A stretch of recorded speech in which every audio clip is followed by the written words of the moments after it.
வெனிஸ்லேயே படம் பார்த்த இயக்குனர் ஈஷூர் விஜய் சென்னைக்கு வந்ததும் ஒரு பிரஸ் மீட் வெச்சு விசாரணை படம் தனக்குள் ஏற்படுத்தின பாதிப்பைச் சொன்னார். அடுத்து நான் மணிரத்னம் சாருக்கு படத்தை காட்டணும்னு ஆசைப்பட்டேன். அவர் படம் பார்த்துட்டு கமர்ஷியல் படம் பார்த்துடுவேன். ஆர்ட் படங்கள் கொஞ்சம் மெதுவா இருக்கும். அதனால யோசிப்பேன். விசாரணை அந்த குறை கூட இல்லாத கம்ப்ளீட் சினிமானு பாராட்டினார். ரஜினி சார் பார்த்துட்டு உங்களுக்கு நான் என்ன செய்யணும் வெற்றி சொல்லுங்க னு அவ்வளோ சந்தோஷப்பட்டார்.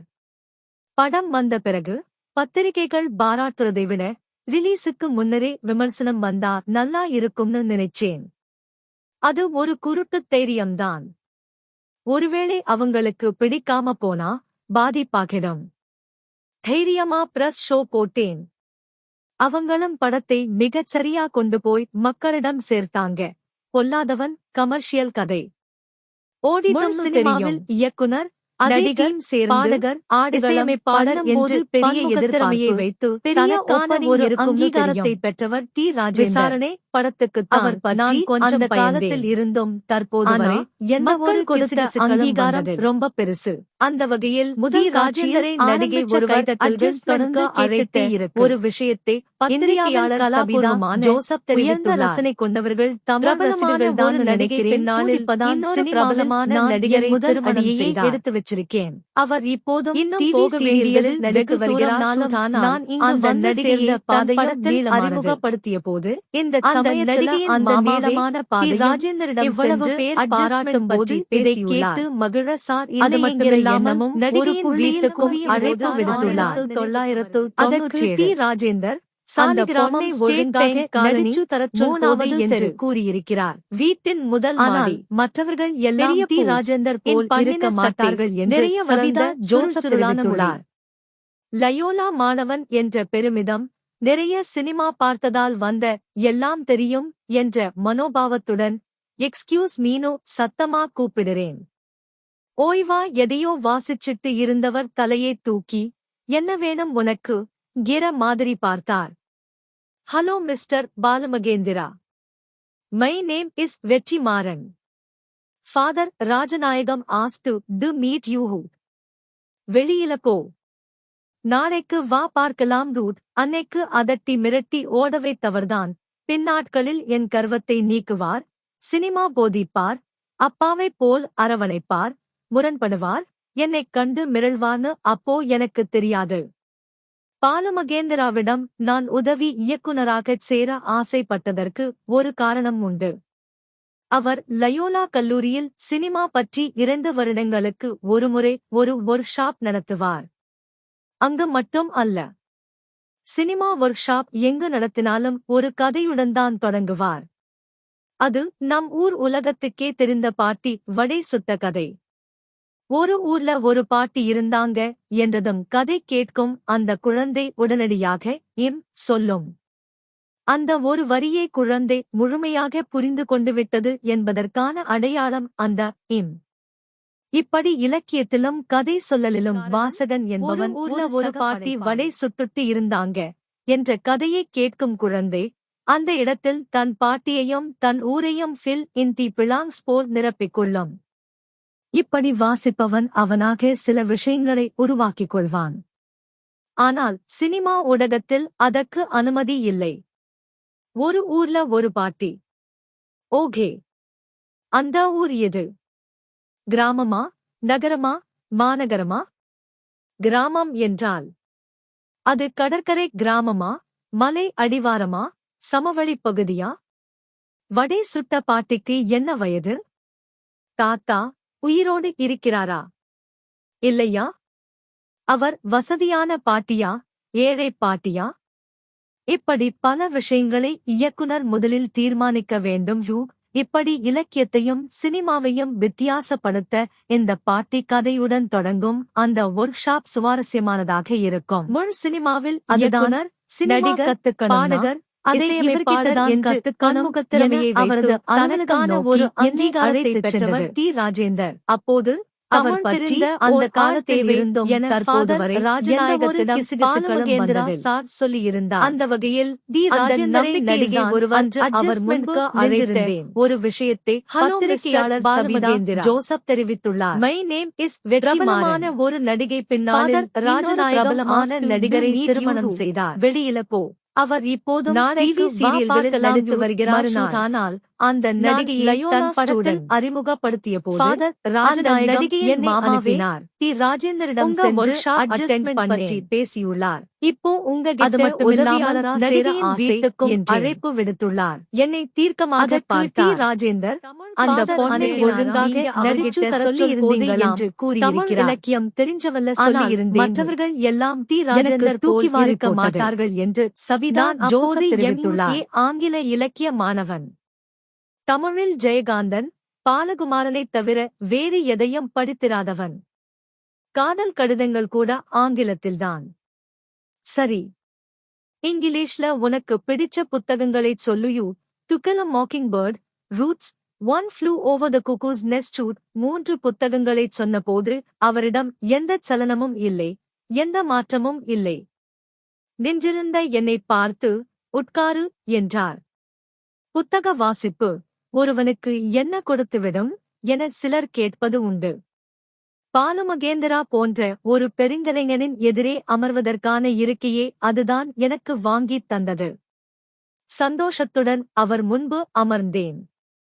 ஹாலிவுட்டின் ஷிண்ட்லர்ஸ் லிஸ்ட் தொடங்கி அவர் இயக்கிய அழியாத கோலங்கள் வரை எனக்கு பிடித்த படங்கள் பற்றி ஒவ்வொன்றாகச் சொன்னேன். நான் சொன்ன புத்தகங்களும் படங்களும் அவருடைய விருப்ப பட்டியலிலும் இருந்தன என்பதை பின்னாளில் அறிந்தேன். அதனால்தான் என்னவோ இந்த பையன்கிட்ட ஏதோ ஒரு ரசனை இருக்கு என நினைத்து என்னை நெருங்க அனுமதித்திருக்கிறார். ஒருவரை தன் உலகுக்குள் அவர் அனுமதிப்பது அத்தனை சாதாரணம் அல்ல. தன் அலுவலகம், உதவி இயக்குநர்கள் என்ற மிகச் சிறிய வட்டம்தான் அவர் உலகம். எனக்கு பெருசா உலகத்தை பத்தி தெரியாதுப்பா. நீங்கதான் சொல்லணும். இது அவர் அடிக்கடி சொல்லும் வார்த்தைகள். தமிழ் இலக்கியம் தெரிந்தவர்தான் வேண்டும் என அவர் உறுதியாக இருக்க, நான் வாசிக்கிறேன். கல்கி, நாகூர் பார்த்தசாரதி, அசோகமித்திரன், பிரபஞ்சன் என பெரிய பட்டியல் தந்து இவர்களின் நூல்களை வாசிக்கச் சொன்னார். உரையாடல் 1 மணி நேரம் தாண்டியிருக்கும். 1 வாரம் கழிச்சு போன் பண்ணிட்டு வா என்றார். அன்றே கல்லூரி நூலகம் சென்று அம்மா வந்தாள். இருவர், மரப்பசு என பல நாவல்களை மாரத்தான் போல வாசித்தேன். அப்போது என் அப்பா உடல்நிலை சரியில்லாமல் மருத்துவமனையில் இருந்தார். அவர் ஒரு வெட்னரி சயின்டிஸ்ட். படங்கள் பார்க்கும் பழக்கம் இல்லாதவர். படிப்பில் நான் வீக் என்பதில் அவருக்கு எப்போதும் வருத்தம். சினிமா பார்க்க போறேன் என மகன் சொன்னாலே தந்தைகள் வருந்தும் காலம் அது. நான் சினிமா வேலைக்குப் போறேன் என்றதும் யோசித்தார். யார்கிட்ட சேரப்போரே என்றவருக்கு சினிமாவில் பாலுமகேந்திரா தெரிந்திருக்கவில்லை. பாடகர், இசையமைப்பாளர் என்ற பன்முகத்திறமையை வைத்து தனக்கான ஒரு அங்கீகாரத்தை பெற்றவர் டி ராஜேந்தர். அவர் பற்றி அந்த காலத்தில் இருந்த அவர் போதுவரை எந்த ஒரு படத்தை சொல்லி அறிமுகம் செய்து வைத்தார். அந்த வகையில் டி ராஜேந்தரை நடிகை ஒருவர் அட்ஜஸ்ட்மென்ட்க்கு அழைத்த ஒரு விஷயத்தை பத்திரிகையாளர் சபிதா ஜோசப் தெரிவித்துள்ளார். அப்போது சொன்ன வார்த்தைகள் பிரபலமான ஒரு நடிகை பின்னாலிருந்து இன்னொரு பிரபலமான நடிகரை திருமணம் செய்தார். ஒரு சயின்ஸ். அவர் இப்போதும் டிவி சீரியல்களில் நடித்து வருகிறார். ஆனால் அந்த நடிகையை தன் படத்தில் அறிமுகப்படுத்திய தொழில்நுட்பத்தை கற்றுக் கொடுக்கும் மாமாவே சேரு தி ராஜேந்தரிடம் சென்று அட்ஜஸ்ட்மென்ட் பற்றி சரி எனப்பட்டது. என் நண்பன் சமத்தியிடம் விஷயத்தை நடிகையின் வீட்டுக்கும் அழைப்பு விடுத்துள்ளார். முதலே அவன் அதற்கு டி ராஜேந்தர் அந்த பொண்ணை ஒழுங்காக நடிவாங்க நாங்கள் இருவரும் அடையாறு பிலிம் இன்ஸ்டிடியூட் சென்றோம். மற்றவர்கள் எல்லாம் டி ராஜேந்தர் எங்கள் இருக்க மாட்டார்கள் என்று பாராட்டிய மதன் ஜோசப் தெரிவித்துள்ளார். படங்கள் பார்க்கும் பழக்கம் இல்லாதவர். படிப்பில் நான் வீக் என்பதில் அவருக்கு எப்போதும் வருத்தம். சினிமா பார்க்க போறேன் என மகன் சொன்னாலே தந்தைகள் வருந்தும் காலம் அது. நான் சினிமா வேலைக்குப் போறேன் என்றதும் யோசித்தார். யார்கிட்ட சேரப்போரே என்றவருக்கு பாலுமகேந்திரா தெரிந்திருக்கவில்லை. யாரு அவன் என்றார். மகன்களுக்கு தக்க சமயத்தில் உதவத்தானே அம்மாக்கள் இருக்கிறார்கள். மூன்றாம் பிறை எடுத்தவர் என அவருக்கு தெரிந்த பிடித்த படத்தைச் சொல்லி அறிமுகம் செய்து வைத்தார் அம்மா. ஓ, அவனா? அவன் நல்ல டைரக்டர்தான். உடனே ஓகே சொன்ன அப்பா. அப்போது சொன்ன வார்த்தைகள் எனக்கு இப்போதும் நினைவிருக்கிறது. தம்பி, சினிமாங்கிறது ஒரு சயின்ஸ். அதை சயின்டிஃபிக்கா அப்ரோச் பண்ணு. அதை அகடமிக்கா படி. அந்த தொழில்நுட்பத்தை கத்துக் கொடுக்கும் காலேஜ்ல சேரு என்றார். எனக்கும் அது சரி என பட்டதையூ என் நண்பன் சக்தியிடம் விஷயத்தைச் சொன்னேன். பள்ளி நாட்கள் முதலே அவன் என் தியேட்டர் மேட். அவனுக்கு அப்ளிகேஷன் வாங்க நாங்கள் இருவரும் அடையாறு பிலிம் இன்ஸ்டிடியூட் சென்றோம். ஏற்கனவே எங்கள் குறும்படத்தை பார்த்து பாராட்டிய மதன் கேப்ரியல் சார் அங்கு இருந்தார். விஷயத்தைச் சொன்னதுமே விசாரணையே தொடங்கிவிட்டார். வீட்டுல நல்ல வசதியாப்பா? ஓரளவுக்கு சார். ஷூட் உன் வருமானத்தை நம்பி அவங்க இல்லைல? இல்ல சார். அடுத்த 5-6 வருஷத்துக்கு உனக்கு சாப்பாடு போடுவாங்களா? போடுவாங்க சார். ஷூட் அவர் கேள்விகள் எங்களை பயம் கொள்ள வைத்தன. பிறகு அவரே அந்த கேள்விகளுக்கான காரணத்தையும் விளக்கினார். அப்புறம் சில வருஷங்கள் அசிஸ்டன்ட் டைரக்டரா வேலை செய்யணும். அதுவரை உன் குடும்பம் உனக்கு துணையா இருக்கணும். அப்படி இல்லைன்னா கொஞ்சம் யோசிங்க மச்சான். இங்க 3 வருஷம் படிச்சாலும் திரும்ப வேற ஒரு இயக்குனர்கிட்ட போய் அசிஸ்டண்டா வேலை செய்யணும். இதுக்கு பதிலா ஒருத்தர்கிட்ட இப்பவே வேலைக்குச் சேர்ந்து மொத்தமா அவர்கிட்டயே கத்துக்கலாமே என்றான் சக்தி. எனக்கும் அதுதான் சரியாக இருக்கும் எனத் தோன்றியது. ஒரு வாரம் கடந்திருந்தது. பாலுமகேந்திராவுக்கு போன் செய்தேன். வெற்றியா? முழு சினிமாவில் எந்த இயக்குனர், நடிகர், பாடகர், எனக்கு இசையமைப்பாளர் என்று பன்முகத்திறமையை வைத்து ராஜநாயக ஒரு அங்கீகாரத்தை பெற்றவர் டி. ராஜேந்தர் என நான் நிறைவுபடுத்தி அந்த காலத்தில் இருந்தும் அந்த பையனை நாளைக்கு கிசுகிசுகளும் வந்ததில் மறுநாள் அந்த வகையில் போய் ராஜேந்தரை நடிகை ஒருவர் வாசித்த நாவல்களை சொன்னதும் அவர் விஷயந்தேகம். பத்திரிகையாளர் சபிதா ஒரு நாவலின் கதையையும் நடுநடுவே கேட்டார். பிரபலமான ஒரு நடிகை எழுதினாலும் இன்னொரு பிரபலமான நடிகரை இலக்கியம் படிக்கும் மாணவனுக்கு வேலையே அதுதானே. டிவி சீரியல்களில் நடித்து வருகிறார். ஆனால் அந்த நடிகையை பிரபாகரன் சிறுகதை தொகுப்பை கொடுத்து அந்த நடிகையின் மாமாவே ஒரு சிறுகதை ராஜேந்தரிடம் சென்று எழுதச் சொன்னார் பற்றி பேசியுள்ளார். அரை மணி நேரத்தில் அது மட்டுமில்லாமல் நடிகையின் வீட்டுக்கும் அழைப்பு விடுத்துள்ளார். தனக்கு பின்னால் போட்டவர் டி. ராஜேந்தர் 86 பக்கங்கள் ஒழுங்காக நடிச்சு நாவலை கொடு என்று கூறியிருக்கிறார். இதுக்கு சேப்டர் வாரியா மற்றவர்கள் எல்லாம் டி. ராஜேந்தர் போல் இருக்க மாட்டார்கள் என்று சபிதா ஜோசப் தெரிவித்துள்ளார் என்றார். 2 நாட்களில் 686 பக்கங்கள். அதற்கு சினாப்சிஸ். கண்கள் பிதுங்கி வெளியே வந்துவிடும். விடாமல் வாசித்து எழுதினேன். இந்த முறை சேர்த்துக் கொள்வார் என்ற நம்பிக்கையும் வலது கையில் நாவலையும் வாங்கியவர் அவற்றை அப்படியே தனக்கு பின்னால் தூக்கி போட்டு அடுத்த புத்தகத்தை எடுத்துக் கொடுத்தார். அவர் தூக்கி எறிந்த பகுதியில் சினாப்சிஸ் மலையே இருந்தது. எல்லோருக்கும் இதுதான் டெஸ்ட் என்பது அப்போதுதான் தெரிந்தது. அப்போது சாருடன் ஒருவர் இருந்தார். அவ்வளவு நெருக்கத்தில் எல்லா உதவிகளையும் செய்து கொண்டிருந்ததால் அவர்தான் அப்போதைய அசிஸ்டன்ட் எனத் தெரிந்தது. அவர் வெளியே வருவார் எனக் காத்திருந்தேன். வெளியே வந்தார். அவருடன் டீ குடிக்கச் சென்றேன். தன்னை முத்துக்குமார் என அறிமுகப்படுத்திக் கொண்டார். ஆமாம், அவர்தான் இன்றைய பிரபல பாடலாசிரியர் நாகு முத்துக்குமார். சினாப்சிஸ் எழுதுவதில் தொடர்ந்தது. வாரம் ஒரு நாள் போவேன். ஒரு புத்தகம் தருவார். சினாப்சிஸ் எழுதுவேன். 2 மாதங்கள் கழித்து ஒரு நாள் காலை 11 மணிக்கு அழைத்தேன். குட் மார்னிங் என்றதும் என்னையா 11 மணிக்கு குட் மார்னிங்? தினமும் போன் பண்ணி கேட்டுட்டுத்தான் வரணுமா? 9 மணியானா ஆபீஸுக்கு வரணும்னு அறிவு வேணாமா என்றார். நான் அவரிடம் ஏற்கனவே உதவியாளனாகச் சேர்த்து கொள்ளப்பட்டிருக்கிறேன் என்பதே எனக்கு அப்போதுதான் உரைத்தது.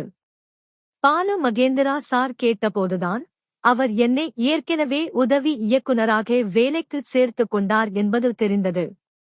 3 மாதங்கள் கல்லூரியும் அவரின் அலுவலகமுமாக கழிந்தன. சாரிடம் நான் வேலைக்குச் சேர்ந்தது என் அன்றாட வாழ்க்கையையே மாற்றியிருந்தது. என் முக்கியத்துவங்கள் மாறியிருந்தன.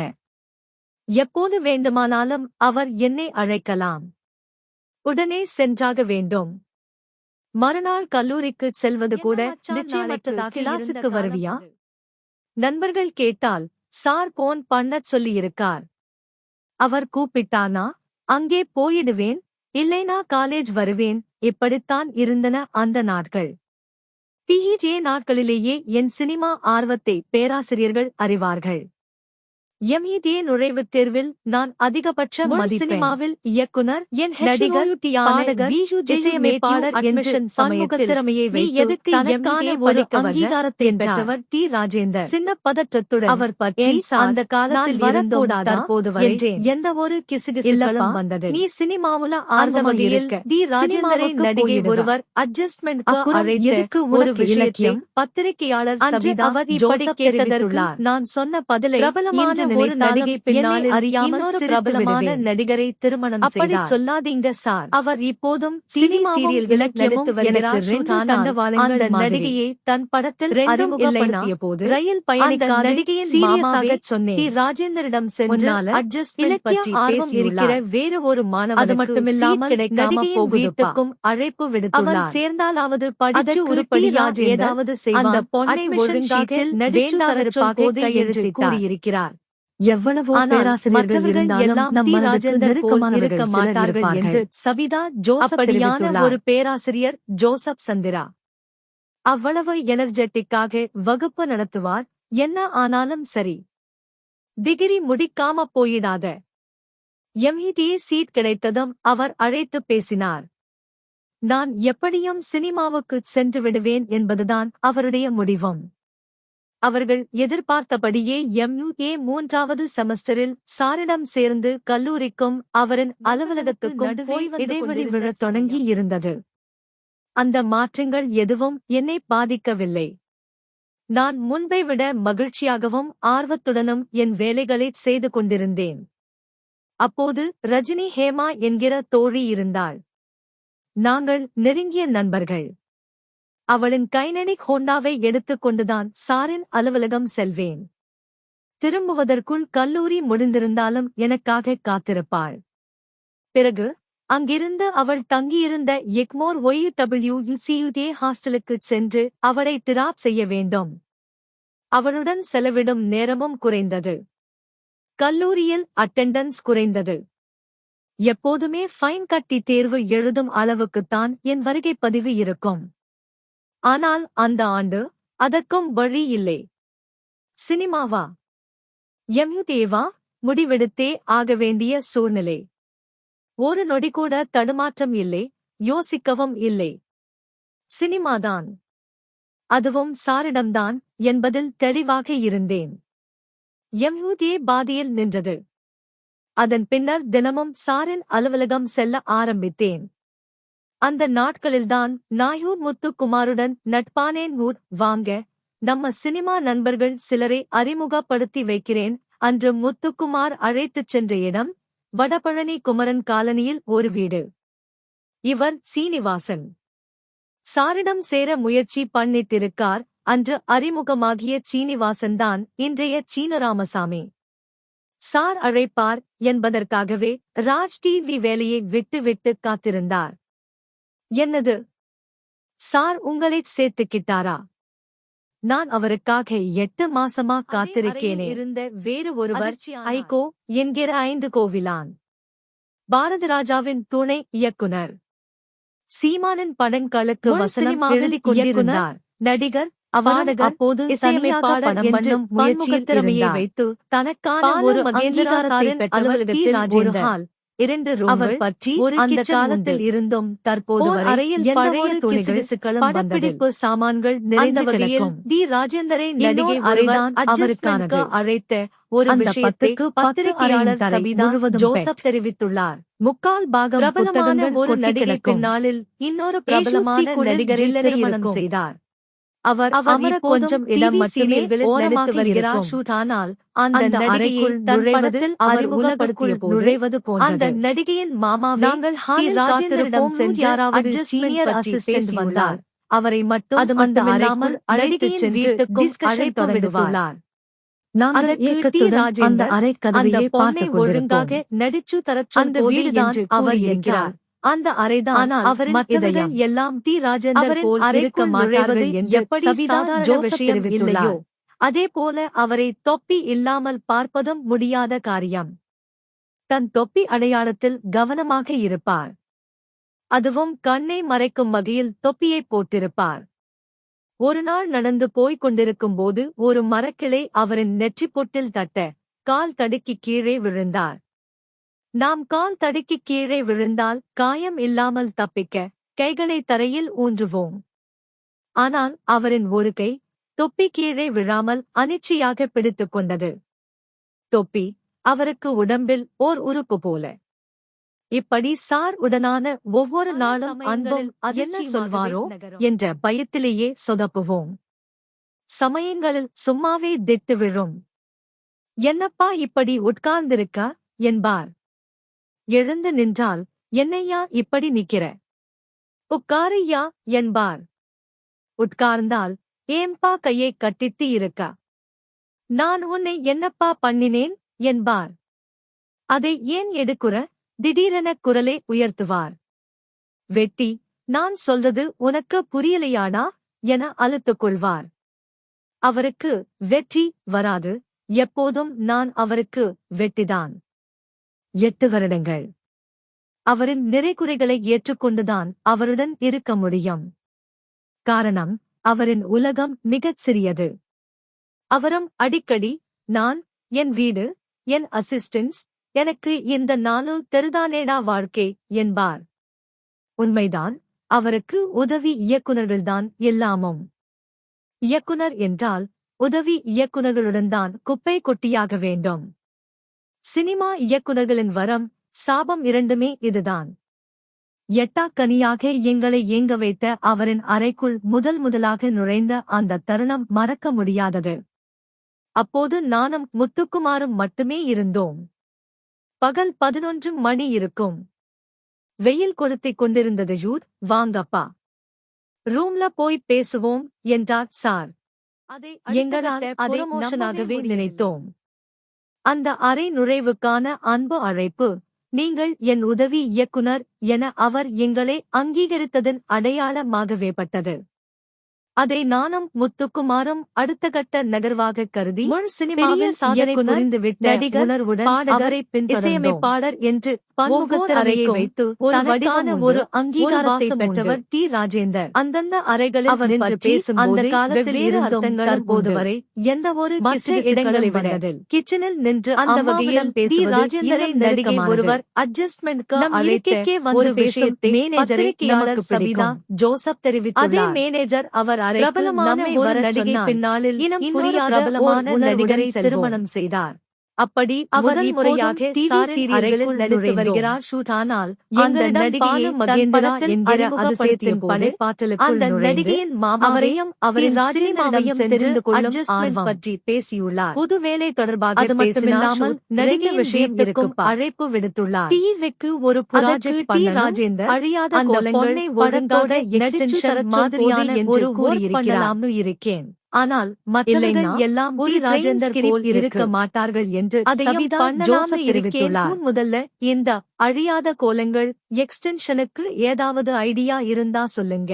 அதுதான் உதவி இயக்குனராக எனக்கு அவர் தந்த முதல் அசைன்மெண்ட். பால மகேந்திரா சார் இப்படிச் சொல்லியதும், சார், ஜெயமோகனின் கிளிக்காலம் குறுநாவல் நல்லா இருக்கும், அதையே கூட டிவிக்கு எடுத்துக்கலாம் என்றார். முத்துக்குமார் 50 பக்கங்களுக்குள் இருக்கும் அந்த குறுநாவலை அங்கேயே அமர்ந்து படித்தோம். சமூகத்தில் உறவுகள், இப்படி அனைத்தையும் வைத்து எழுதப்பட்ட கதை. பால மகேந்திரா சார் ஒரு புத்தகத்தைப் பற்றி இலக்கிய வாசகனாக பேசுவது வேறாகவும், அதையே திரைக்கதை ஆசிரியனாக அணுகும்போது வேறாகவும் இருக்கும். அதில் உள்ள இலக்கிய தன்மையை விட்டுடு. முதல்ல அதோட கதை என்னன்னு சொல்லு, முரண் என்னன்னு சொல்லு. சிறுகதையோ நாவலோ அதை படமாக்குவதற்கு முன்னாடி இதைத்தான் நாம் கவனத்தில் கொள்ள வேண்டும் என்பார். அடுத்து, ஒரு கதையே நாம ஸ்கிரீனுக்கு மாத்துறோம்னா முதல் காட்சியிலேயே முரண் ஆரம்பிக்கணும். அப்படி முடியலைனா முதல் 10 நிமிடங்களுக்குள்ளேயாவது ஆரம்பிக்கணும். அதுவும் முடியலையா, அந்த திரைக்கதையை நாம ஆரம்பிக்கவே கூடாது என்பார். மேலும் அந்த முரணை முன்வைத்து திரைக்கதையை கட்டமைக்கும்போது நாவலின் பல முக்கியமான உன்னதமான தருணங்களை நாம் இழக்க நேரிடும்.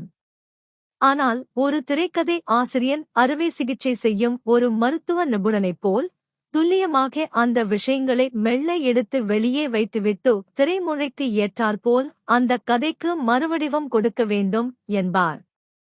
பாலு மகேந்திரா சார் மட்டும் இல்லை. எல்லா குருக்கள் சொல்லும் ஸ்கிரிப்ட் கைடுலைன் இது.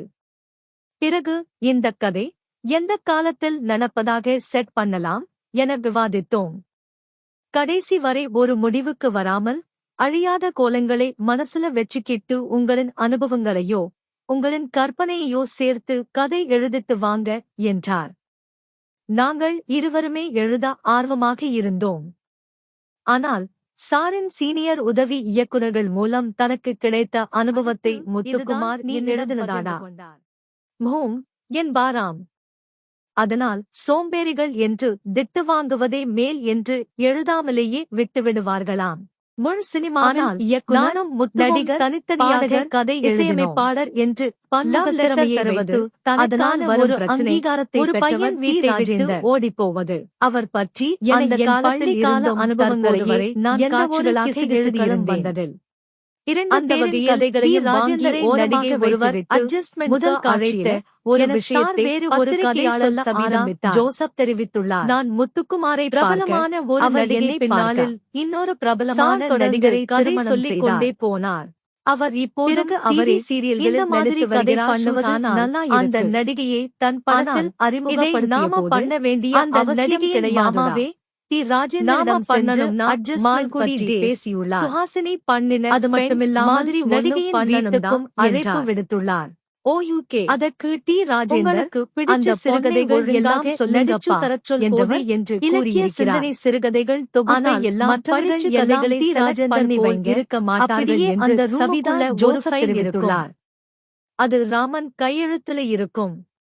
அந்த ராமன் சேது படத்தில் கதாநாயகியின் அப்பா கேரக்டரில் நடித்தவர், அதை தேடி எடுங்க என்றார். தூர்தர்ஷனில் டெலிஃபிலிமாக பண்ணுவதற்காக 90-களின் ஆரம்பத்தில் சார் ஸ்லாட் வாங்கி வேலைகள் செய்திருக்கிறார். அதற்காக தேர்வு செய்து வைத்திருந்த கதைகள் அவை. அந்தச் சமயத்தில் ஒரு நாள் நானும் முத்துக்குமாரும் வழக்கம் போல் கதைகள் படித்துக் கொண்டிருந்தோம். சார் யாரையோ எதிர்பார்த்து காத்திருப்பது தெரிந்தது. அவர் வந்தார். வாப்பா என்று அவரை தன் அறைக்குள் அழைத்துச் சென்றார். எப்படிட்டா இருக்கே என முத்துவை அவர் விசாரித்ததில் இருந்து முத்துவுக்கு ஏற்கனவே அறிமுகமானவர் என்பது தெரிந்தது. இவர் சுரேஷ் அண்ணன். சுகா ஆனந்த விகடனில் வந்த மூங்கில் மூச்சு தொடரை எழுதியவர். சதிலீலாவதியில் இருந்து ராமன் அப்துல்லா வரை சார்கிட்ட இருந்தார். சீனியர். தன் கல்யாணத்துக்காக ஊருக்கு போயிருந்தவர் இப்ப வந்திருக்கார் என்றார் முத்து. உள்ளே ஏதோ ரகசியமாக பேசிக் கொண்டிருந்தனர். வெளியே நாங்கள் கதை நேரத்துக்காக சிறுகதைகள் தேர்வு செய்தபடி இருந்தோம். சுரேஷ் பரபரப்பாக வெளியே போகிறார். சார் சரிப்பா நீங்க கிளம்புங்க என மதியமே எங்களை அனுப்பிவிட்டார். அது என்னவா இருக்கும் என்ற மர்மத்திலேயே அன்றைய மதியம் கழிந்தது. அடுத்த நாள் போனால் ஆபீஸே வேறு ஒரு செட்டப்பில் இருந்தது. சார் ஒயிட் அண்ட் ஒயிட் காஸ்டியூமில் செம பாசிட்டிவ் எனர்ஜியோடு இருந்தார். நாங்கள் வருவதற்கு முன்பே சுகா அங்கு இருந்தார். ஏதோ ஒரு நல்ல விஷயம் நடக்கப் போகிறது என தெரிந்தது. இந்த ஒயிட் அண்டு ஒயிட் என்பது ஒரு குறியீடு. தயாரிப்பாளரிடம் கதை சொல்ல போனாலோ அட்வான்ஸ் வாங்க போனாலோ இதுதான் சாரின் யூனிஃபார்ம். இதெல்லாம் அவர் வழக்கமாக கடைப்பிடிக்கும் பழக்கங்கள். ஒயிட் அண்டு ஒயிட் என்றாலே எங்களுக்கும் சந்தோஷம், ஏனென்றால் எங்களுக்கு சம்பளம் கிடைக்கும். சிறிது நேரத்தில் பிரபுதேவா வந்தார். அவரை சார் வாங்க என வரவேற்று தன் அறைக்குள் அழைத்துச் சென்றார். அந்தச் சமயத்தில் சார் ஒருவரின் பெயரை எப்படி பயன்படுத்துகிறார் என்று நாங்கள் கணித்தபடி இருப்போம். சுஜாதாவே வழக்கமாக சுஜாதா என்றோ அவரின் இயற்பெயரான நடிகர், பாடகர், இசையமைப்பாளர் என்று பன்முகத்திறமையை வைத்து காதில் கூட ஒரு அங்கீகாரத்தை என்று குறிப்பிட மாட்டார். அவர் பற்றி அந்த காலத்தில் குறிப்பிடுவார். தற்போது வரை ஜூனியர் பாலையாவின் இயற்பெயர் ரகு.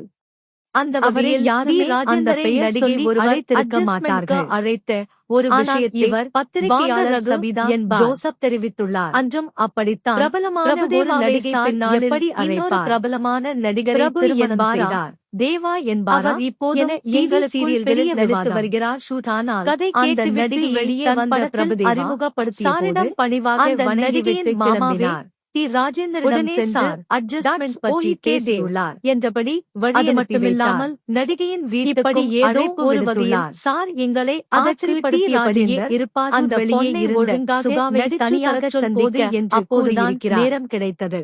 ஆனால் மற்றவர்களே விஷயம் தி. ராஜேந்திரா வந்திருக்க மாட்டார்கள் என்று சபிதா ஜோசப் தெரிவித்துள்ளார். இல்லப்பா, படம் பண்றதுக்கு பேசிட்டிருக்கோம் என்றார். இவ்வளவு நாள் டெலிவிஷனுக்காகத்தானே வேலை செஞ்சோம். இது எப்ப நடந்துச்சுன்னே தெரியலை என எங்களுக்கு ஷாக். இல்லப்பா, இது சாரோட பழைய ஸ்கிரிப்ட். அந்த ட்ரெயின் ஸ்கிரிப்ட் தெரியும்ல என்றார். ட்ரெயின் ஸ்கிரிப்ட் என்றால் சாரின் அசிஸ்டன்ஸ் அனைவருக்கும் தெரியும். டே, நீ அந்த ட்ரெயின் ஸ்கிரிப்ட் படிச்சிருக்கியாடா என்றார் டைரக்டர். ஷூட் இல்ல சார் என்றதற்கு, இங்கதானேடா இருக்கு, எடுத்து படிக்க வேண்டியதுதானே என்றார். அது அறிவுமதியின் கையெழுத்தில் பெரிய பவுண்ட் வால்யூம் ஸ்கிரிப்ட். அவர் உதவி இயக்குனராக இருந்தபோது எழுதியது. ஒரு குழந்தை, ஓராள், ஒரு ட்ரெயின் என இன்ட்ரெஸ்டிங் ஸ்கிரிப்ட். அதில் ஒரு ஃபிளாஷ்பேக் போர்ஷன் மட்டும் முடிக்கணும்தா. நீங்க உங்களுக்கு தோணுறதை எழுதுங்க என்றார். ஓர் இயக்குனரின் அலுவலகத்தில் பேசி எழுதப்படாத, எழுதி முடிக்கப்படாத, எழுதி எடுக்கப்படாத என ஏகப்பட்ட ஸ்கிரிப்டுகள் இருக்கும். அப்படி அந்த ட்ரெயின் ஸ்கிரிப்ட் தவிர எங்கள் அலுவலகத்திலும் சார் எழுதி வைத்திருந்த ஸ்கிரிப்ட்ஸ் நிறைய உண்டு. அந்த ஸ்கிரிப்டுகளுக்கு எப்போது உயிர் வரும் என தெரியாது. ஒரு ஸ்கிரிப்ட் படமாகுமா ஆகாதா என்ற தன்மை அது எழுதும்போதே இன்று தெரிந்துவிடுகிறது. ஆனால் அப்போது இது எதுவுமே தெரியாது. அப்போது சீரியல் என்பது மிகச் சிறிய வடிவமாக பார்க்கப்பட்ட காலகட்டம். ஏதோ ஒன்று வேலை நடந்தால் போதும் என்று இருந்த எங்களுக்கு சீரியலே பெரிய விஷயமாகப்பட்டது. இதற்கு இடையில் படமே பண்ண போகிறோம் என்றபோது மிகப்பெரிய மகிழ்ச்சி. ஆனால் சுகாவோ, அதெல்லாம் அட்வான்ஸ் வாங்கட்டும்பா, அப்புறம் பார்த்துக்கலாம். அதுக்குள்ள ஏம்பா இப்படி நீங்க குதிக்கிறீங்க? அனுபவத்தில் இருந்து வந்தன வார்த்தைகள். ஹீரோ வந்தாச்சு, தயாரிப்பாளரையும் அழைச்சிட்டு வந்துட்டாங்க, ஸ்கிரிப்டும் ரெடி. அப்புறமும் ஏன் இவருக்கு டவுட் என நினைத்துக் கொண்டேன். 2 மாதங்கள் ஓடியிருக்கும். அந்த ட்ரெயின் ஸ்கிரிப்டை வைத்து ஓட்டிக் கொண்டிருந்தோம். ஒரு நாள் எங்களை விட லேட்டாக அலுவலகம் வந்த டைரக்டர், யப்பா, அந்தச் சிறுகதைகளை எல்லாம் கனெக்ட் பண்ணி ஆர்டரா வைக்கச் சொன்னேனே, வச்சுட்டீங்களா என்றார். நடிகர், பாடகர், இசையமைப்பாளர் என்று பன்முகத்திறமையை வைத்து தனக்கான ஒரு அங்கீகாரத்தை பெற்றவர் டி. ராஜேந்தர். ஏம்பா ஒரு வேலை சொன்னா உடனே அந்த காலத்தில் இருந்தும் தற்போது வரை எந்த ஒரு கிசுகிசுக்களும் உடனே வேலை ஆரம்பிக்க அந்த வகையில் டி. ராஜேந்தரை நடிகை ஒருவர் அட்ஜஸ்ட்மெண்ட் அழைத்தாச்சு. ஒரு விஷயத்தை பத்திரிகையாளர் சபிதா ஜோசப் தெரிவித்துள்ளார். அங்கு வந்த சுகா, பிரபலமான ஒரு நடிகை பின்னாளில் என்னப்பா பிரபலமான நடிகரை திருமணம் செய்தார் சிரித்தபடி. அவர் இப்போதும் டிவி சீரியல்களில் நடித்து வருகிறார். போய் வந்தவர் அந்த நடிகையை தன் ப்ராஜெக்ட்ல அறிமுகப்படுத்திய உடன்பாடு இல்லை. அந்த நடிகையின் மாமாவையும் சொல்லி ராஜேந்தரிடம் சென்று நீங்க பாருங்க என்றபடி கிளம்பிவிட்டார். அது மட்டுமில்லாமல் நடிகையின் வீட்டுக்குமாரும் அழைப்பு விடுத்துள்ளார். முத்துக்குமார் டி. ராஜேந்தர் கொண்டு இருந்த பொன்னை ஒழுங்காக நடிச்சு போட வேண்டும் என்று கூறியிருக்கிறார். அதனால் நான் ஒரு நாள் மற்றவர்கள் எல்லாம் டி. ராஜேந்தர் பேசி வைத்திருக்க மாட்டார்கள் என்று சபிதா ஜோசப் தெரிவித்துள்ளார். மாறி மாறி திட்டு 11 மணிக்கு கூல் ட்ரிங்க்ஸ், மரவள்ளி சிப்ஸ், மதியம் 1 மணிக்கு வீட்டுக்கு கிளம்புவது என வாழ்க்கை ஒரே மாதிரி போய்க் கொண்டிருந்தது. ஒரு கட்டத்துக்கு மேல் முத்துக்குமாருக்கு ஸ்ட்ரெஸ் அதிகமாகிவிட்டது. முத்துக்குமாரின் கவிதைகள் பிடித்து போய்தான் சார் அவரை உதவி இயக்குனராக சேர்த்துக் கொண்டார். அவரின் இன்னொரு ஆப்ஷன் பாடலாசிரியர். அந்தச் சமயத்தில் சீமான் வீரநடை படம் ஆரம்பித்திருந்தார். அந்த படத்துக்கு பாட்டு எழுத முத்துக்குமாருக்கு வாய்ப்பு வந்தது. ஒருநாள் லேட்டாக வந்த என்னை கடுமையாக திட்டியவர், வெட்டி, நீ பொறுப்பாயிருக்கணும். இப்ப நீ மட்டும்தான் இருக்கிற என்றார். என்னது, நான் மட்டும்தானா என பயத்துடன் சாரை சைசாக பார்த்தேன். புரிந்து கொண்டவர், முத்துக்குமார் பாட்டு எழுதப் போகணுங்கிறான்டா. தனக்கு லீடர்ஷிப் குவாலிட்டி இல்லைன்னு அவனே சொல்றான். நம்ம என்ன பண்ண முடியும் என்றார். திட்டு வாங்குறதை ஷேர் பண்ணிக்க ஒரு மனுஷன் இருந்தான். அவனும் போயிட்டானா நினைப்பே எனக்கு பயம் வர போதுமானதாக இருந்தது. இதற்கு இடையில் சாரிடம் உதவி இயக்குனராக வந்து சேர்ந்த சீனராமசாமியும் முத்துக்குமார் சென்ற அதே வீரநடையில் உதவி இயக்குனராக பணியாற்ற கிளம்பினார். கதை நேரம் தொடங்குகிறது. எனக்கும் முத்துக்குமாருக்கும் முன்னரே பாலு மகேந்திரா சாரிடம் உதவி இயக்குனராகச் சேர்வதற்காக அவரின் அலுவலகத்தில் அலுவலக உதவியாளராக பணியாற்றியவர் தர்மன். எங்கள் நண்பர். எங்களோட விவாதங்களில் கலந்து கொள்வார். சார் அவரிடம், நீ எதுக்குடா இந்த ஆபீஸ் பாய் வேலை எல்லாம் பாக்குற, உனக்கு உதவி இயக்குனராகத்தானே ஆகணும், வேற எங்கேயாவது போய் சேரேன் என்பார். இல்லல்ல சார், நான் ஒர்க் பண்ணினா உங்க கிட்டதான் ஒர்க் பண்ணுவேன் என்பார் தர்மன். என்கிட்டதான் இவ்வளவு பேர் இருக்காங்களே, நீ என்னடா பண்ண போற என்றால், காத்திருக்கேன் சார் என்பார். கதை நேரம். படப்பிடிப்புக்கு 3 நாட்களுக்கு முன்னர் தர்மனை அழைத்து, இந்த கதை நேரத்தில் நீயும் உதவி இயக்குனர் என்றார். அன்று தர்மனுக்கு இருந்த சந்தோஷம் அளவிட முடியாதது. அந்த தர்மன்தான் பொறியாளன் படத்தின் இயக்குனர் தானுகுமார். அடுத்து ஷூட்டிங் போவதற்கு 2 நாட்களுக்கு முன்னர் கௌரி என்கிற ஒரு கல்லூரி மாணவி வந்தார். இசையமைப்பாளர் என்ற வாய்ப்பு கேட்டு வந்திருக்கிறார் என தனக்கான ஒரு அங்கீகாரத்தை பெற்றவர் அவரும் உதவி இயக்குனராக சேர்ந்திருந்தார். அந்த காலத்தில் இருந்தும் தற்போது வரை எந்த ஒரு கிசுகிசுக்களும் மூவருமே படப்பிடிப்புக்கு அந்த வகையில் டி ராஜேந்தரை நடிகை ஒருவர் அட்ஜஸ்ட்மென்ட்க்கு அழைத்து சொல்லித் தருவது விஷயத்தை பத்திரிகையாளர் சபிதா ஜோசப் தெரிவித்துள்ளார். அடிப்பது என்றால் பிரபலமான ஒரு நடிகை பின்னாலே உங்க கால் பிரபலமான நடிகரை திருமணம் செய்தார். கத்துக்கலையாடா அவர் இப்போதும் டிவி சீரியல்களில் நடித்து வருகிறார்.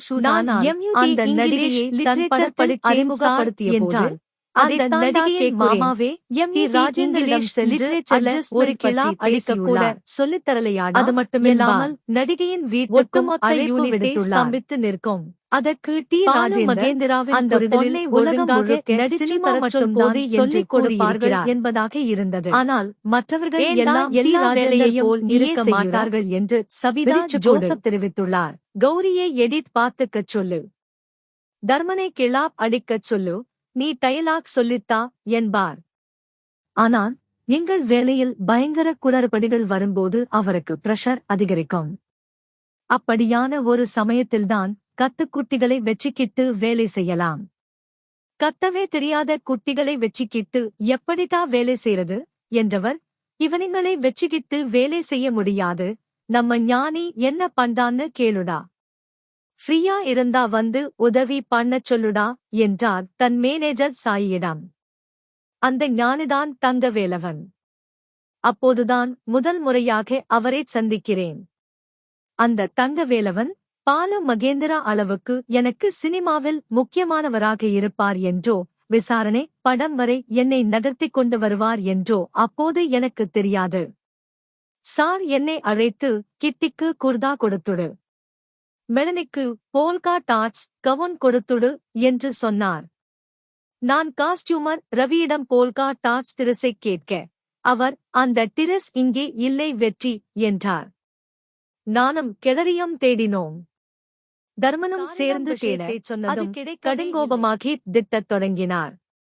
அன்று அந்த லொகேஷனுக்கு 1 மணி நேரத்துக்கு 2000 ரூபாய் வாடகை. அதைக் குறிப்பிட்டு கவனமாக வேலையை முடிக்க வேண்டும் என எங்களிடம் சார் சொல்லியிருந்தார். ஒருவேளை ஆபீஸில் இருக்குமோ என்ற சந்தேகத்தில் போன் செய்து அங்கு இருந்த முருகனை பார்க்க சொன்னோம். அவர் தேடி பார்த்துவிட்டு அங்கும் இல்லை என்றார். அப்போது நான் தைரியத்தை வரவழைத்துக் கொண்டு, சார், உங்க ரூம்ல இருக்குமா என்றேன். வாய்ப்பே இல்லை என்றவர் ஒளிப்பதிவாளர் மூர்த்தியை அழைத்தார். அவர் பயணங்கள் முடிவதில்லை உள்பட பல படங்களுக்கு ஒளிப்பதிவு செய்தவர். பாலு மகேந்திரா சாரின் நண்பர். என்னுடைய ஒர்க்கை 95% மேட்ச் பண்ண முடியும்னா அது மூர்த்தியால மட்டும்தான் முடியும் என சார் அடிக்கடி சொல்வார். அவரை அழைத்து தன் அறையின் சாவியை கொடுத்து, மூர்த்தி, அந்த டிரஸ் என் ரூம்ல இருக்குங்கிறான், போய் பாருங்க என அனுப்பினார். நானும் மூர்த்தி சாரும் சாலிகிராமம் ஓடினோம். அவசரத்தில் சார் சாவியை மாற்றித் தந்திருந்தார். முழு சினிமாவில் வேறு வழியின்றி நடிகர், பாடகர், இசையமைப்பாளர் என்று பன்முகத்திறமையை வைத்து தனக்கான ஒரு அங்கீகாரத்தை பெற்றவர் டி. ராஜேந்தர். கௌரிதான் பேசினார். அவர் பற்றி அந்த காலத்தில் இருந்தும் தற்போது வரை உடனே வாங்க கிசுகிசுகளும் வந்ததில் அவசரமாக வகையில் டி. ராஜேந்தரை நடிகை ஒருவர் அட்ஜஸ்ட்மென்ட்க்கு அழைத்து ஒரு விஷயத்தை பத்திரிகையாளர் சபிதா வெளியே வைத்திருக்கிறார். பிரபலமான ஒரு நடிகை பின்னாளில் இன்னொரு பிரபலமான நடிகரை ஏற்பட்ட அழுத்தம் காரணமாக இதற்கு மேலும் எங்களை மட்டும் வைத்து வேலை செய்ய முடியாது என நினைத்த நடிகையை மேனேஜர் சாய் அறிமுகப்படுத்திய போது, ஞானி என்ன அந்த நடிகையின் மாமா என்றார். டி. ராஜேந்தரிடம் சென்று அட்ஜஸ்ட்மென்ட் உதவியாளராக சேர்ந்ததே அது மட்டுமில்லாமல் கடை என வீட்டுக்கும் அழைப்பு விடுத்துள்ளார். அவர் மறுபடியும் அதற்கு டி. ராஜேந்தர் பணங்களை அந்த பொண்ணை ஒழுங்காக நடிச்சு தரச்சொல் போது என கூறியிருக்கிறார். வியந்து ஒரு கட்டுரையை எழுதியிருக்கிறார். டி. ராஜேந்தர் போல் இருக்க மாட்டார்கள் என்று அவரை அழைத்து தெரிவித்துள்ளார். பிறகு சாரே அவரிடம் வந்து என்னிடம் உதவியாளனாக வேலை செய் என அழைத்தார். அவரைத்தான் சார் மீண்டும் வரச் சொன்னார். மீண்டும் ஒரு காதல் கதையின் பேட்ச் ஒர்க் படப்பிடிப்பு சென்னை தாவரவியல் பூங்காவில் ஒரு நாளும், அடுத்த நாள் பிரீஸ் ஹோட்டலில் 1 மணி நேரம் என 2 நாட்கள் நடந்தது. அன்று சென்னை தாவரவியல் பூங்காவில் படப்பிடிப்பு. நான் அடுத்த நாள் படப்பிடிப்புக்கு அனுமதி வாங்க பிரீஸ் ஹோட்டலுக்கு சென்றிருந்தேன். உள்ளே நுழைந்ததும் ரிசப்ஷனில் நான் பாலு மகேந்திரா உதவியாளன் என்றேன். வெற்றி மாறன்தானே என்றதும் எனக்கு ஆச்சரியம். உங்களை போன் பண்ண சொன்னாங்க என ஒரு நம்பரை தந்தார்கள். எதிர்முனையில் விஜய் ஆதிராஜ் எடுத்து போனை தங்கவேலவனிடம் கொடுத்தார். வெற்றி, இந்த சீன்ல விஜய் போட்டிருந்த ஜீன்ஸ் நீல நிறமா காக்கி நிறமா என்றார். நான் காக்கி என்றேன். கௌரி நீல நிறம் என எழுதியிருப்பதாக தங்கவேலவன் சொன்னதும் எனக்கு குழப்பம். எப்போதும் நினைவில் இருந்து சொல்லும் விஷயத்தை விட எழுதி வைத்த ரெக்கார்டின் மீது நமக்கு நம்பிக்கை அதிகம்தானே. நேரில் பார்த்தால் என்னால் உறுதியாகச் சொல்லிவிட முடியும் என அவரிடம் சொன்னேன். ஆனால் அங்கே சென்று சேர 40 நிமிடங்கள் ஆகும். அதுவரை சாரை சமாளித்துக் கொள்வதாக குழப்பத்தில் திட்டா என்ற கவலையுடன் லொக்கேஷனுக்கு ஓடினேன். விஜய் ஆதிராஜை நீல நிற பெயிண்டில் பார்த்ததுமே அது தவறு என்பது தெரிந்தது. காக்கிதான் என அடித்துச் சொன்னேன். கௌரி எழுதி வைத்ததைக் காண்பித்தார். இதற்கு முந்தைய காட்சிகள் 2 இடங்களில் எடுத்திருந்தோம். ஒன்று மலையில் நடந்து செல்லும் ஷாட், அடுத்து பேருந்தில் அமர்ந்திருக்கும் ஷாட். கௌரி பேருந்தில் எடுத்த நாளில்தான் பேன் நிறத்தை கவனித்து குறிப்பிட்டிருந்தார். அது குளோஸ் ஷாட் என்பதால் பேன் ஃப்ரேமில் வராது. அதனால் மலையில் எடுத்த ஷாட்தான் சரி என விளக்கினேன். அப்போது சார் காட்சியைப் பற்றி விஜய் ஆதிராஜ் மற்றும் மெடனிகாவிடம் விவரித்துக் கொண்டிருந்தார். தங்கவேலவன் மெல்ல விஜய் ஆதிராஜை அழைத்து காக்கி பெயிண்டை மாற்றச் சொன்னார். அதைக் கவனித்த சார், ஏன் என்னாச்சு எனக் கேட்க, சின்ன கன்ஃபியூஷன் சார், இப்ப கிளியர் ஆகிருச்சு என்றார் தங்கவேலவன். நடிகர், பாடகர், இசையமைப்பாளர் என்று பன்முகத்திறமையை வைத்து முகமாக ஒரு அங்கீகாரத்தை பெற்றவர் டி. ராஜேந்தர். சுமுகமாக ஆரம்பித்தது என்பதே அந்த காலத்தில் இருந்தோம். தற்போது வரை எந்த ஒரு சின்ன விஷயங்களை எல்லாம் டைரக்டர் கிட்ட கொண்டு போகணும். டி. ராஜேந்தரை நடிகை ஒருவர் கிரியேட்டிவான வேலை செஞ்சுக்கிட்டு ஒரு விஷயத்தை பத்திரிகையாளர் சூழலை நாமதான் உருவாக்கி தரணும். இந்த மாதிரியான பிரச்சனைகளை நடிகை பின்னாளில் இன்னொரு பிரபலமான நடிகரை திருமணம் செய்தாவில் எனக்கு கிடைத்த அவர் முக்கியமான டிவி சீரியல்களில் நடித்து வருகிறார் தங்கவேலவன். அந்த நடிகையை தன் படத்தில் அறிமுகப்படுத்திய ஒளிபரப்பானது. அந்த நடிகையின் மாமாவை தொடர்ந்து ராஜேந்திரனிடம் சென்று அட்ஜஸ்ட்மெண்ட் பற்றி பேசியுள்ளார். அதற்காக அது மட்டுமில்லாமல் நடிகையின் வீட்டுக்கும் அழைப்பு விடுத்துள்ளார்.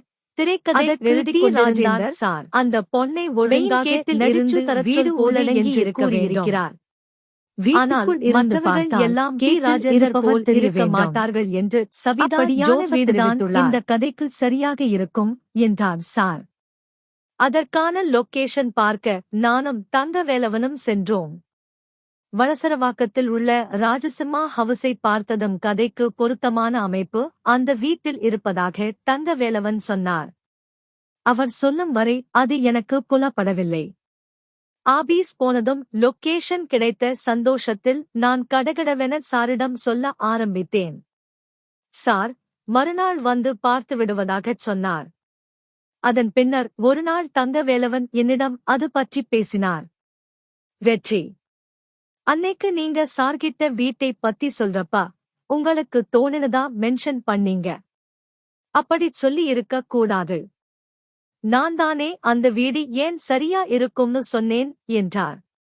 எனக்கு என்ன சொல்வது என்றே தெரியவில்லை. நான் அந்த நோக்கத்தில் சொல்லவில்லை என்பதை அவரும் அறிந்திருந்தார். என் நோக்கம் அது அல்ல என்றாலும் சொன்னது தவறுதான் என்பதை பொறுமையாக எடுத்துச் சொன்னார். முதலில் அதை நான் சொல்லியிருக்க கூடாது. அப்படிச் சொன்னாலும் அவர் சொன்னதாக குறிப்பிட்டிருக்க வேண்டும் என்றார். எனக்கு அது மிகப்பெரிய ஒரு வெளியே திறந்துவிட்டதாக உணர்ந்தேன். அவர் சொன்னது மிகச் சரி என்பதை உணர்ந்த பிறகுதான் எந்த விஷயத்தைப் பற்றி எப்போது பேசினாலும் முடிந்தவரை அதை யார் சொன்னது என்பதை இன்று வரை தங்கவேலவனும் அந்த சம்பவமும்தான். தங்கவேலவன் எங்களுடன் வந்து சேர்வதற்கு முன்னர் வரை எல்லாமே பிரச்சனைகள்தான். எங்களால் வேலையை சமாளிக்க முடியவில்லை. உதவியாளர்களிடம் சார் எதிர்பார்த்தது ராட்சச வேகம். அன்று எக்மோர் தாமஸ் குக் அலுவலகத்தில் படப்பிடிப்பு. கம்ப்யூட்டர் முன்னால் ஃபோர் கிரவுண்டில் கிளறியே சார் உட்காரச் சொல்லிவிட்டார். மிச்சம் இருந்தது நானும் தர்மனும் மட்டுமே. அன்று சாரம் ஏதோ டென்ஷனில் இருந்தார். சின்ன சின்ன பிரச்சனைக்கு கூட நீங்க எல்லாம் எப்படிட்டா டைரக்டர் ஆகப் போறீங்க என சார் திட்டுவது வழக்கம். நீங்க எல்லாம் எப்படி டைரக்டர் ஆகப் போறீங்க என்ற வார்த்தைகள் என்னை மனரீதியாக அதிகம் பாதித்தன. திடீரென எனக்குள் ஒரு கோபம். நீங்க எல்லாம் எப்படிட்டா டைரக்டர் ஆகப் போறீங்க என்று அவர் சொன்னதும் நான் டைரக்டர் ஆகுறதில்லைன்னு முடிவு பண்ணிட்டேன் என்றேன். முழு சினிமாவில் சாதாரண திரும்பி பார்த்தார். பாடகர் இசையமைப்பாளர் என்று சினிமாவுக்கு திறமையை நல்லதுடா தனக்கான ஒரு அங்கீகாரத்தை பெற்றவன் ஒரு ராஜேந்தர். எடிட்டிங் நோட்டும் மறுகையில் பற்றி அந்த காலத்தில் இருந்தும் அதை சினிமா சொல்லட்டும் எந்த ஒரு கிசுகிசுக்களும் வந்தது. சொல்லாதீங்க என்றபடி இரண்டையும் தேவி ராஜேந்தரை நெருங்கி ஒருவர் அங்கு இருந்து வெளியே அழைத்த ஒரு விஷயத்தை பத்திரிகையாளர் சவிதா ஜோசப் தெரிவித்துள்ளார். கிட்டத்தட்ட 1.5 ஆண்டுகள் படப்பிடிப்பு நாளில் இல்லாமல் பிரபலமான நடிகரை திருமணம் செய்த சமயம் அந்த நேரத்தில் நான் அவசரப்பட்டு நடித்து வருகிறார் நினைத்தார்கள். அந்த நடிகையை தன் படத்தில் அறிமுகப்படுத்திய உள்பட பலர் அந்த நடிகையின் மாமாவே ராஜேந்தரிடம் சென்று அட்ஜஸ்ட்மெண்ட் பற்றி 1.5 ஆண்டுகள் வேலை இல்லாத நாட்களில்லாமல் நடிகை உதவியாளனாக அழைப்பு விடுத்துள்ளதாலும் மோனிகாவுக்கு என் ஒரு சாஃப்ட் கார்னர் பொண்ணை ஒழுங்காக நடிச்சு என்ன என்பது போல எல்லோரும் ஸ்தம்பித்து நிற்க, ஆனால் எந்த சலனமும் இல்லாமல் ராஜேந்தர் போலாம் இருக்க மாட்டார்கள் என்று சவிதா ஜோசப் தெரிவித்துள்ளார். வெளியே வந்து சிகரெட் பற்ற வைத்தேன். அங்கு இருந்து YWCA ஹாஸ்டல் 5 கிலோமீட்டர் தொலைவு. நடக்கத் தொடங்கினேன். பின் நேராக தியேட்டர் சென்று படம் பார்த்துவிட்டு அறைக்கு திரும்பினேன். என்னைத் தேடி மேனேஜர் சாய் வந்ததாகச் சொன்னார்கள். மறுநாள் காலை எழுந்து நேராக கல்லூரிக்குச் சென்று விட்டேன். சாரிடம் வேலைக்குச் சேர்ந்த பின்னர் கல்லூரி பக்கம் செல்வதே இல்லை. இப்போது மீண்டும் படிப்பின் மீது கவனம் வந்தது. கல்லூரி முடிந்து மீண்டும் அறைக்குச் சென்றால் சாய் எனக்காகக் காத்திருந்தார். எங்கே போன வெற்றி? சார் உன்னை பார்க்கணும்னார். அன்று படப்பிடிப்பு முடிந்ததும் சார் என்னைத் தேடியிருக்கிறார். என்னைச் சந்திக்க வேண்டும் எனச் சொல்லியிருக்கிறார். ஷூட் மேனேஜர் சாய் ஒருமுறை சாரை வந்து பார்த்தால் போதும் என வற்புறுத்தினார். ஆபீஸ் சென்றேன். என்னப்பா, என்ன விஷயம் என்றார் சார். உங்களை பார்த்துட்டு போகலாம்னு. சரி ஷூட், என்னை கிளம்பச் சொல்லும் தொனியிலே பேசிக் கொண்டிருந்தார். எனக்கு என்ன செய்வது எனத் தெரியவில்லை. இல்லை சார், அன்னைக்கு நான் அப்படி பேசியிருக்க கூடாது. ஒன்னும் தெரிஞ்சிக்கோடா. நீ இல்லாம என் லைஃப்ல எந்த மாற்றமும் இல்லை. 2 நாள் ஷூட்டிங் கூட முடிஞ்சிருச்சியூ சார். என்னோட சின்ன வாழ்க்கையிலேயே நீங்க இல்லாதது எந்த மாற்றத்தையும் உங்க வாழ்க்கையில மாற்றத்தை ஏற்படுத்துவேன்? இது நான். சரி, இப்ப என்ன பண்ண போற என்றவரிடம், காலேஜ் போய் டிகிரியே முடிக்கப் போறேன் என்றேன். பாலு மகேந்திராவிடம் வேலை செய்றதை விட அந்த படிப்பு நல்ல வழியைக் காட்டணுமா என்றவரிடம் சொல்ல என்னிடம் பதில் ஏதும் இல்லை. நாங்க எல்லாரும் அடுத்த கட்டம் போயிடுவோம். நீ அப்படியே நின்னுடுவா என்றவர். அன்னைக்கு நானும் கொஞ்சம் ஓவரா பேசிட்டேன். உன் வயசு, நீயும் ரியாக்ட் பண்ணிட்ட. எல்லா சமயத்திலும் இறைவன் எனக்கு செகண்ட் சான்ஸ் தருவார். அப்படி ஒரு செகண்ட் சான்ஸ் நான் உனக்குத் தர்றேன். வேணும்னா நீ வந்து ஒர்க் பண்ணு என்றார். அப்போதும் நான் கேட்கவில்லை. நான் படிக்கப் போறேன் சார் எனச் சொல்லிவிட்டு என் அம்மாவை பார்க்க ராணிப்பேட்டைக்கு கிளம்பினேன்.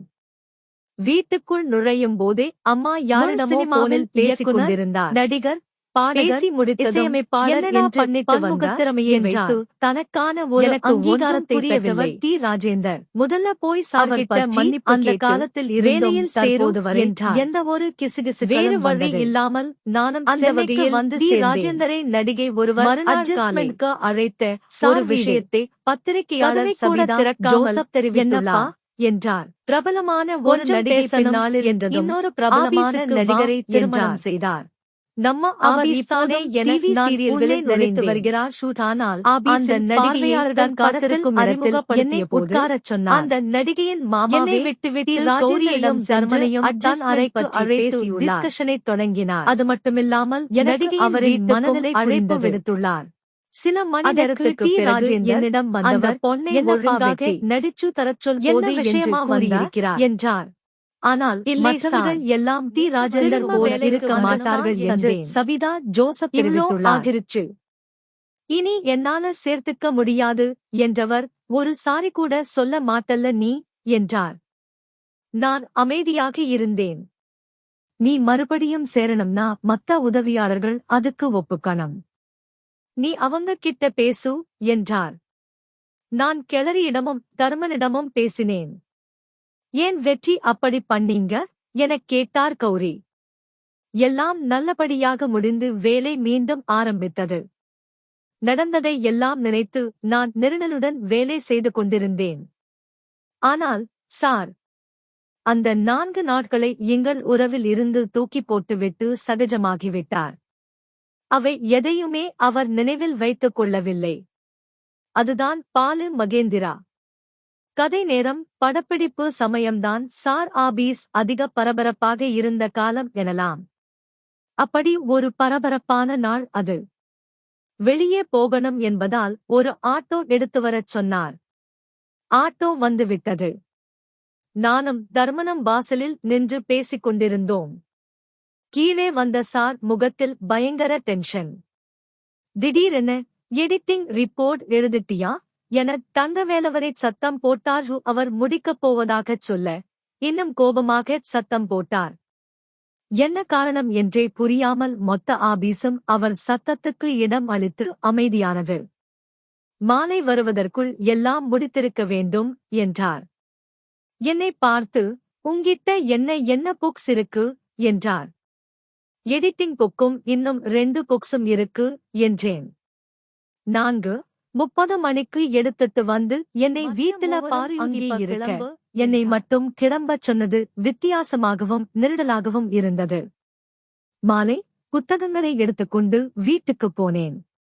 வாசலுக்கே வந்தவர் அதை வாங்கிக் கொண்டு, இனிமே நீ வேலைக்கு வர வேண்டாம், கிளம்பு என்றார். அதிர்ச்சியில் உறைந்து நின்றேன்.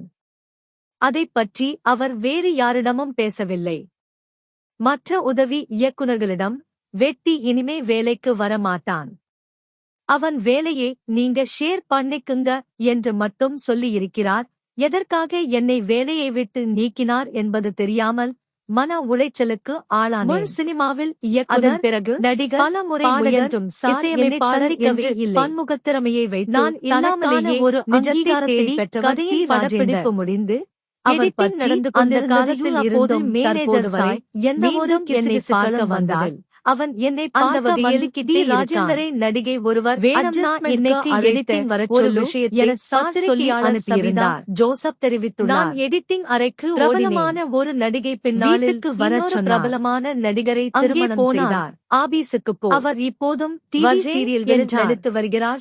இப்படியே இந்த நடிகையை சந்திக்காமலேயே தவிக்கவிட்டவர் போது ஒரு நாள் அந்த நடிகையின் மாமாவே உங்களுக்கு ராஜேந்தரிடம் சென்று இடத்துல இருக்கீங்கிறது புரியலைடா. அது மட்டுமில்லாமல் தன் நடிகைகளை வைக்கக்குள்ளே அழைப்பு விடுத்துள்ளார். வெச்சிக்கிற மாதிரி நான் உங்களை பாதுகாக்கிறேன். அந்த அதனாலதான் உங்களுக்கு அறவே தெரியலை என்று கூறியிருக்கிறார். வெளியே போய் பாருங்கடா. ஆனால் மற்றவர்கள் எல்லாம் கஷ்டங்கள் உங்களுக்கு இருக்க மாட்டார்கள் என்று சபிதா ஜோசப் எனக்கு குழப்பம் அதிகம் ஆனது எனக்கு தெரியும் சார். ஆனா இப்ப எதற்கு நான் கேட்டேன் என்றதும் எனக்கு இடி விழுந்தது போல் இருந்தது.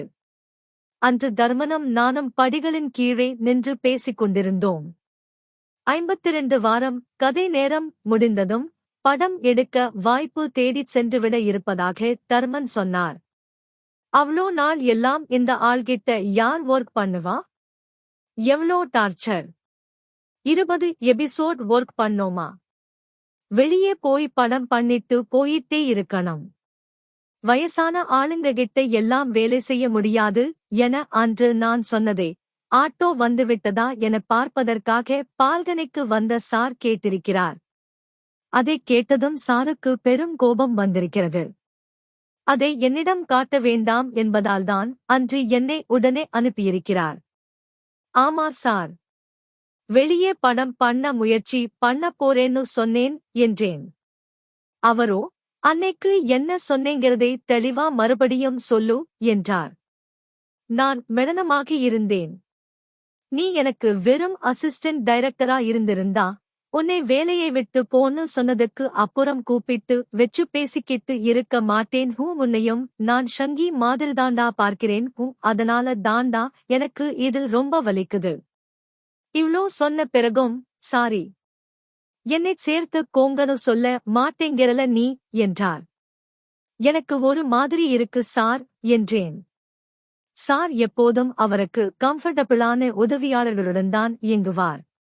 ஒவ்வொரு பேச்சிலும் எவரேனும் ஓர் உதவியாளரை தேர்ந்தெடுத்து அவரை அதற்கு தயார் செய்வார்.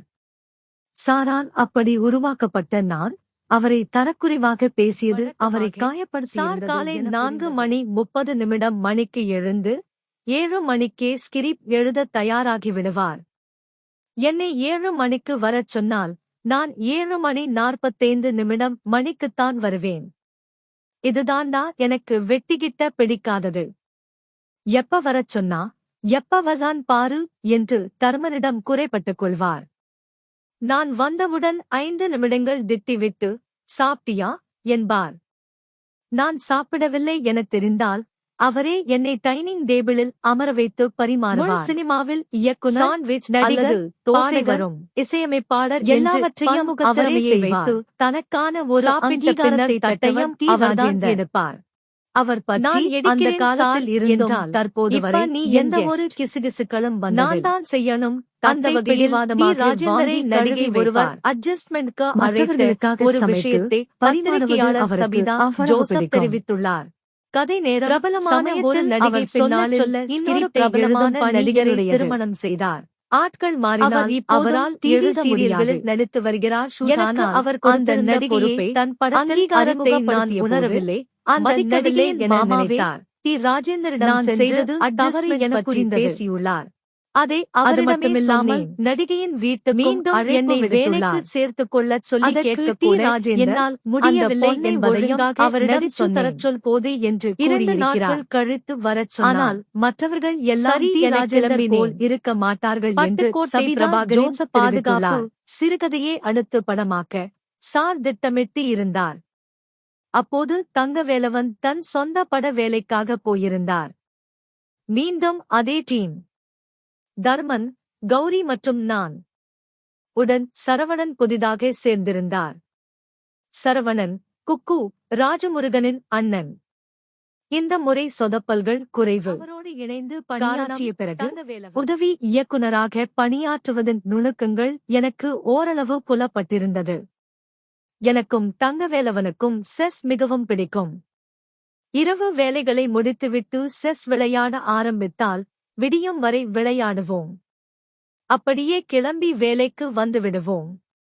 விளையாட்டுக்கு இடையிலேயே தங்கவேலவன் எனக்கு நிறைய விஷயங்களைச் சொல்லித் தந்திருந்தார்.